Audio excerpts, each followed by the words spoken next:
Douglas Allen Bickford. It is the 10th of August, 2022, about 9:15 a.m. here Pacific Standard Time.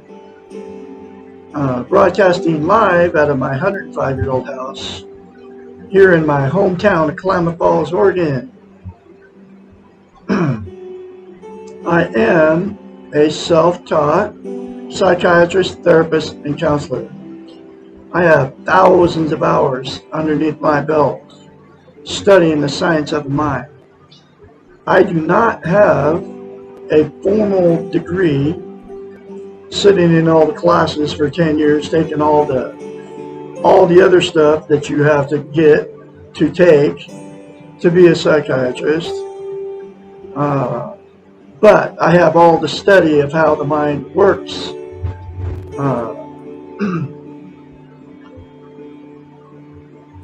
Millions, billions with a B, folks, have been emotionally, sexually, or physically abused all over the planet. So I specialize in emotional, physical, and sexual abuse because I am a victim of all three of those by my parents. I've taught myself how to heal myself. I can help you heal yourself also. That's why I'm offering you 1-hour therapy sessions 4 times a month to help you heal. And I can teach you how to heal yourself. I taught myself how to do it because of all my studies of the science of the mind. Okay. Like I said, there are billions of people that are in this, have been victims of emotional, sexual, and physical abuse. We will be going through this book one lesson at a time. You'll have to trust me as your therapist and counselor and psychiatrist. I can help you, like I said. It'll cost you absolutely nothing except for you got to buy this book. It'll cost you $16 on Amazon. It'll come right to your front door. Give me a call, 458-232-5238, to schedule your first therapy session. Okay? I am on Facebook and YouTube for absolutely one reason: to help you all attain and maintain a healthy mind.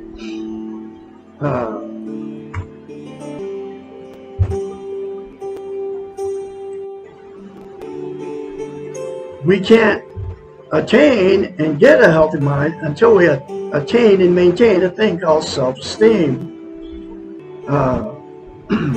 Self-esteem is how you feel about yourself inside. It's also known as self-confidence and self-worth. Think of self-esteem as this, okay?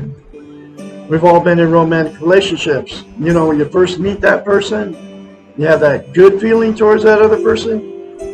You're on cloud 9, both of you are. You're bragging to all your family and friends. They're your soulmates. You're going to be together forever. You're never going to separate. This is what you're telling everybody, and then you're telling each other. That's a really good feeling. But what self-esteem is that good feeling towards yourself. Like I said, you cannot be healthy-minded until you attain and maintain self-esteem. So, Dr. Susanna McMahon came out with this book in the 90s. She's 73, lives in Madrid, Texas. Her doctorate is in psychology. She also has a master's in philosophy. She lives with her husband. You can't find anything out about this lady. She's had thousands of clients. They would hire her and pay her big bucks to fix their unhealthy mind. She knew that she couldn't help them fix their unhealthy mind until she gave them a way to attain and maintain self-esteem. Every lesson in this book talks about how we've been trained and taught not to have self-esteem, not to have a healthy mind. So she knew nobody was teaching it back then. Now it's way worse with the social media, right? So she had to come up with a concept to tell her clients to do so they could give themselves self-esteem. Nobody can give you self-esteem except for you. Here's that very simple concept. You look at yourself in the mirror, you say 4 things. Say, I love you, I love my inner child, I'm worthy to be loved, I'm worthy to love. I am full of goodness. Those 4 things will give you self-esteem instantaneously in front of the mirror, daily instead of criticizing yourself. But you have to say it literally for the rest of your life to maintain self-esteem. It'll give you instantaneously, like I said, self-esteem, but to maintain it, you have to practice it. It's like lifting weights. You start lifting weights and stop, you have to start over from scratch. So you'll have to say those 4 things to yourself in the mirror daily, literally, like I said, for the rest of your life. The reason that she came up with mirror therapy, right, is because we cannot lie to ourselves in the mirror. It's a psychological event that happens in your brain, okay? It's very easy for you to get in front of the mirror and criticize yourself, whether you think or say it, because that's how you feel about yourself. That's what you believe about yourself. But you can't say good things to yourself in the mirror because, and those 4 things are a very good thing, because you can't lie to yourself in the mirror. Because you don't believe it about yourself. So for the very first time, you look in the mirror and say, I love you, and those other 3 things, right? You'll have to force yourself to do it. It'll feel very, very strange and awkward. Force yourself to say it beyond all that weirdness feeling. And just do it anyway.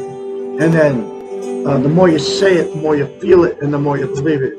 That's how it works. It worked with me, and I felt very weird doing it the very first time. But now, I've been saying that to myself. I even say other stuff about myself all day long. More positive affirmations you say about yourself, the more positive you're going to get. Okay, that's the way it works. But I've been saying it for like 28 months. Okay, and I'm going to continue to do what I do. And the reason it's the absolute most important thing you can have as a human being to attain and maintain self-esteem. There's 2 things. You can't be content without it. What content means is to feel good about how, where, and what you are. It's also known as internal peace. There are 11 things that people are using to try to be content. There are all the social media, Facebook, TikTok, YouTube, Instagram, and the list goes on. Drugs, alcohol, sex, television, gambling, food, religion, another person, material possessions, or money. Think about the drug high or the alcohol buzz, right? It's always temporary. It makes you feel good temporarily, but that good feeling always goes away, so you have to do more of the drugs or alcohol to get the feel good, right? The other 9 things are exactly the same. It's always a temporary fix. There's absolutely only one thing that's going to make you permanently content, give you internal peace, and that's to say 4 things to yourself in the mirror daily for the rest of your life. It'll take you less than 10 seconds. I love Douglas Allen Bickford. I love my inner child. I'm worthy to be loved. I'm worthy to love. I am full of goodness. That's how simple it is, folks. And like I said, the more you say it, the more you feel it, the more you believe it. The second reason it's so vital as a human being to attain and maintain self-esteem is we can't be loved or loved without it. So what happens is two people with no self-esteem will attract each other, okay? And then after that good feeling goes away, whether you're married or you don't marry, you get together, right? Start having kids and all that stuff. Then the everyday drama starts happening. And then that's when the fights and the arguments start. Cheating on each other, the drug and alcohol use, the lies, the name calling, getting in the car, going down the road. Can't get far, away from the maniac that you married or you're with. Then you're telling all your family and friends how terrible these people are to you. And that's after you bragged about how great they were, okay, when you first met them. So then, because of the relationship turned toxic, the two people will get a divorce or separate, and then they'll go jump right back in another relationship, looking to get that good feeling again, and the exact same thing will happen because you got in another one without self-esteem. The second thing that happens with people that get together with no self-esteem is they'll stay in that relationship forever, even though it's all done. There's no sex, there's no love. They call each other names. It's all a big joke, right? But they both know that it's done. They're not happy anymore, right? So at that point, it becomes a dysfunctional family, and then dysfunctional families create more dysfunctional families to the children, and then the children get in dysfunctional relationships with dysfunctional families. And then the cycle just continues down the line, right? And the very last thing, the reason they won't leave that toxic relationship is because they're being codependent on each other. They can't be alone. They don't want to be a failure. They don't want to be an embarrassment to all their family, friends, and church members. They're afraid to leave. They have nowhere to go, right? So they'll stay in it forever and just take the abuse. And the very last thing that'll happen with two that got together, no self-esteem, they'll just exit out of the romantic scene completely and just say, screw it. I can't find anybody to love me, and I can't find anybody to love. So I'm just going to be alone the rest of my life. But you can't be content, get internal peace without self-esteem. So they'll be just as miserable alone as they were in the relationship. And they'll use the 11 things to try to be content. Television's one of the big ones, right? So that's all the stuff that happens in relationships that people got together and no self-esteem. So there's a cure, there's a fix. My style of therapy, teaching you how to get a healthy mind. And the cure is for all participants in all those scenarios, and I'm talking to the tune of billions of people, folks, would say 4 things to themselves in the mirror daily without fail, and attain and maintain self-esteem. It'll fix a toxic relationship. It'll fix the person all alone out there that's using the 11 things to try to feel good by attaining and maintaining self-esteem. Then you can further your healthy mind by getting this book. All participants go through the many other lessons in this book that will further your healthy mind. And if you're in a toxic relationship and the other person doesn't want to seek change and want help, it'll give the person that wants change the strength and the courage to walk out on the abusive situation, the abusive relationship, the toxic relationship, okay? It works, okay? So I am going through her book, one lesson at a time, and here is that next lesson. Lesson number 5. Why is there so much pain? Life is full of pain. There's no place or time that has been without suffering. It is a fact of life that we're born into pain, live in pain, and die surrounded by pain. And even if we're not feeling pain ourselves, we are causing pain to others. The very nature of life creates the need for pain. There can be no life without pain, not as we know life. When this question is asked, the therapeutic answer is, however, not the philosophical one just given. What is really being asked is, why can't I accept the pain of living? Or, why am I so afraid of the pain? The doing model referred to in the previous question, which was the last chapter, does not teach acceptance of anything. Rather, it implies that everything can be achieved by doing more and doing better. It implies, number one, your destiny is in your control, and therefore you are responsible for what is happening to you and around you. Number two, if you are in pain, then you are doing something wrong. And number three, if people around you are in pain, then you must do something to help them stop the pain. The being model has been called the model of acceptance. Accepting is probably one of the most difficult tasks for those of us brought up and trained in the doing model. Accepting pain becomes a huge challenge, differentiating between necessary or acceptable pain and unnecessary or unacceptable pain is difficult and will be dealt with later on.